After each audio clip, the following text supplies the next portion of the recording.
Good evening. I'm Chris Matthews in Washington, and welcome to MSNBC's non-stop wall-to-wall coverage of Decision 2006, Battleground America. All the hot races, all the latest polls, all the toughest ads. The election is 2 weeks off right now. At stake control of the Congress, at issue an unpopular war in Iraq, a festering Page scandal, and a struggling president. Republicans currently hold 55 seats in the U.S. Senate. Democrats control 45. If they can pick up 6 new seats, they'll win back control. If they pick up 15 seats in the House of Representatives, they take control there. And what a show we have for you tonight. Tennessee Senate candidate Harold Ford Jr., White House Press Secretary Tony Snow, and Missouri Senator Jim Towne. We begin tonight down in Tennessee with MSNBC's chief Washington correspondent Norah O'Donnell, who's right now with Harold Ford Jr., who has high hopes to win a Senate seat in 2 weeks. Norah. And good day to you, Chris. That's right. It is a barn burner here in Tennessee, a very tight race. And certainly if Democrats want to retake the Senate majority, they are going to have to win this seat here in Tennessee. And so, of course, we are joined by the Democratic candidate, Congressman Harold Ford. Congressman, thank you so much for joining us. And a big crowd here at the University of Tennessee.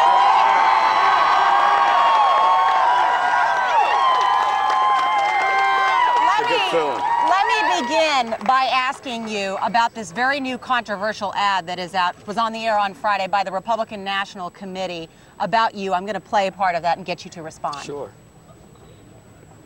Harold Ford looks nice. Isn't that enough? Terrorists need their privacy.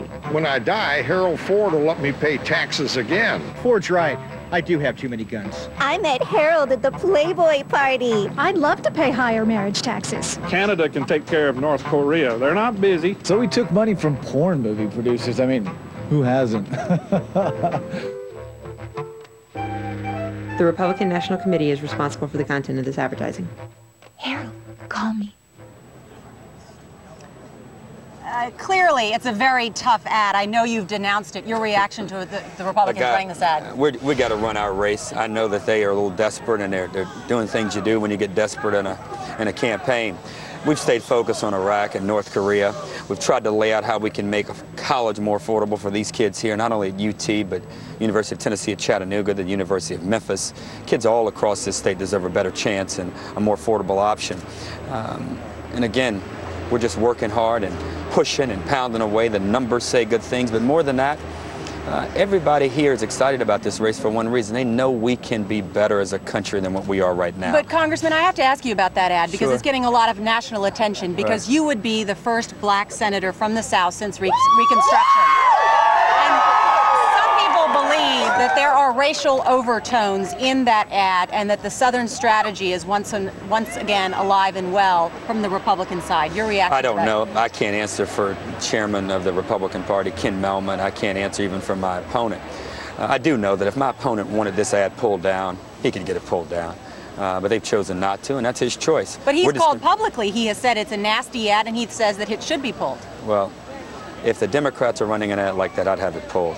And I think he knows. More important, we're going to keep running our race. The reason that people are here today and are excited, they're not looking towards the past, they're looking towards the future. They realize we need a change in Washington. And these ads are, again, typical and characteristic of the kind of campaigning that Washington Republicans have done over the years when they get desperate and are curious and are wondering how they win a race.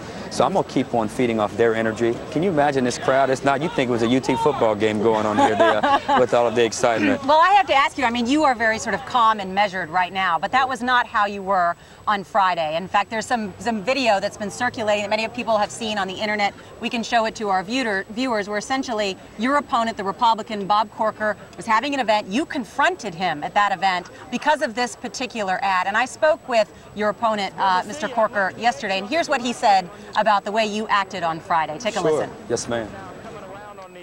There was a confrontation between you and Congressman Ford on Friday. Describe to me what happened.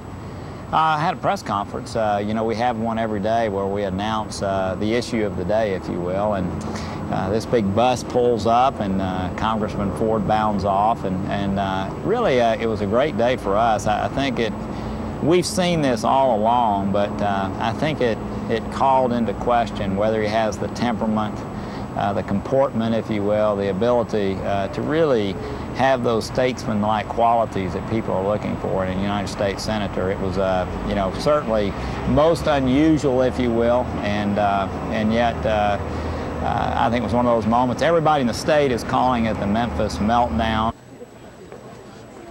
There you heard it. He says it was your Memphis meltdown. Bless his heart. We're running for the Senate. He won't show up for any debates in the state. He was in Memphis. I dropped by to say hello. I told him I'd love to talk about Iraq with him, to talk about how Republican senators are coming around to our position that what we're doing in Iraq is not working. I happen to think that you need serious thinking at this time and have to be willing to depart from this stay-the-course strategy. I support the Biden-Gale plan, which calls for decentralization into 3 different regions, semi-autonomous regions at the Sunni, Shia, and Kurd. Yes, ma'am. And I was interested in getting his thoughts on it. But I got too much joy in my heart to be mad. We're getting ready to go to the United States Senate here in Tennessee, and Bob Corker knows that, and the Republicans know it, the Republicans in Washington. So they're resorting to this kind of awful, despicable, and offensive campaigning, they're running these kinds of ads during family programming time. All I know is if he really wanted them pulled down, he could get them pulled down. And the fact that he can't, I think it raises a serious question for voters here in Tennessee. If Bob Corker can't convince the national Republicans to pull off an ad that despicable, how on earth can he stand up for us in the United States Senate? Debate in Knoxville. So he won't debate me in Knoxville. That's what it's about. You know, there's a very big crowd here, of course, and I want to give see, here's the crowd. And I want to give Chris Matthews, of course, who's host Hardball, and you see the Hardball hats, an opportunity to ask you a question. Chris, do you want to get in here and ask the Congressman let's get out of the Ken Mehlman cesspool here for a minute. And I really do. Yes, I think this is a nonpartisan assessment. I think the ad, I've seen it 10 times today. It has ethnic overtones, sexual overtones. I don't think Ken Mehlman is healthy accepting this kind of an environment. I don't think it's a very good thing. Let me ask you about an important issue. Just today, Tony Snow, we're going to have him on in a moment. Tony Snow's talking about not being comfortable with the phrase stay the course anymore on the part of the president in Iraq. How do you read that change of language from the White House? No, I think it's an admission that 2 things. One, the rhetoric doesn't work and the policy isn't working. The thing that concerns me the most is that they seem only to be interested in changing their rhetoric. We need a new policy. I think several editorials all across our state have laid out the need for a different tactic. As you know, we support the decentralization plan. I think James Baker, former Secretary Baker, has a set of options that he's going to unveil to President Bush after the elections. We should probably do it before the elections. The American people, military families, and men and women serving overseas, they deserve to know, not only know, but have the plan implemented if it's strong and sound. So I'm curious to know if this is just a change in rhetoric, or are we really going to talk about some new strategic objectives to help us achieve the goal of some stability in the process of our troops beginning to come home at some point? Let's talk about bipartisanship on the war in Iraq. Is it possible, and can you define a midpoint between your somewhat moderate position, you're no dove on this war, you're more hawkish than a lot of Democrats. What's the midpoint here where we can agree and unite the country around on Iraq? Well, I think most reasonable Americans know we can't leave prematurely. If we do, we give the Iranians something they can only dream of, and you create more instability in that region of the world. I also think that there are neighbors there in that region that are ready to come to our side and come to work with us. What we need is an honest debate, to answer your question quickly, an honest debate in the United States Senate. I think the only way that will happen is if we have a change in management in the Senate. Don't get me wrong, there are many Republicans that want to change, but unfortunately the Republican leadership there in Washington today won't offer, won't advance, and won't push that. So if the country is serious about not a pullout, but a different strategy to reduce the chaos, to reduce the violence, and to give the Iraqis more authority, then you got to vote for change on November 7th. And as much as some may be concerned about it, Republicans who are going to get very desperate out of Washington, I dare say to those guys in Washington and Republicans, calm down. The country's ready for a change. You should embrace it, but don't try to undermine it with the despicable, offensive, and just disgusting campaigning you guys have engaged in here in Tennessee. Voters in Tennessee are above that. I thought you guys were above that too. But don't give us this trash and sleaze here in Tennessee. We're above that also. Okay, back to you, Nora.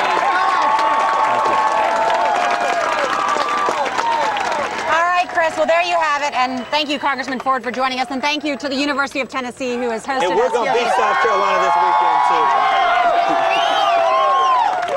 too. Back to you, Chris. Home of the University of Tennessee. Coming up, White House Press Secretary Tony Snow's coming here. You're watching Hardball on MSNBC.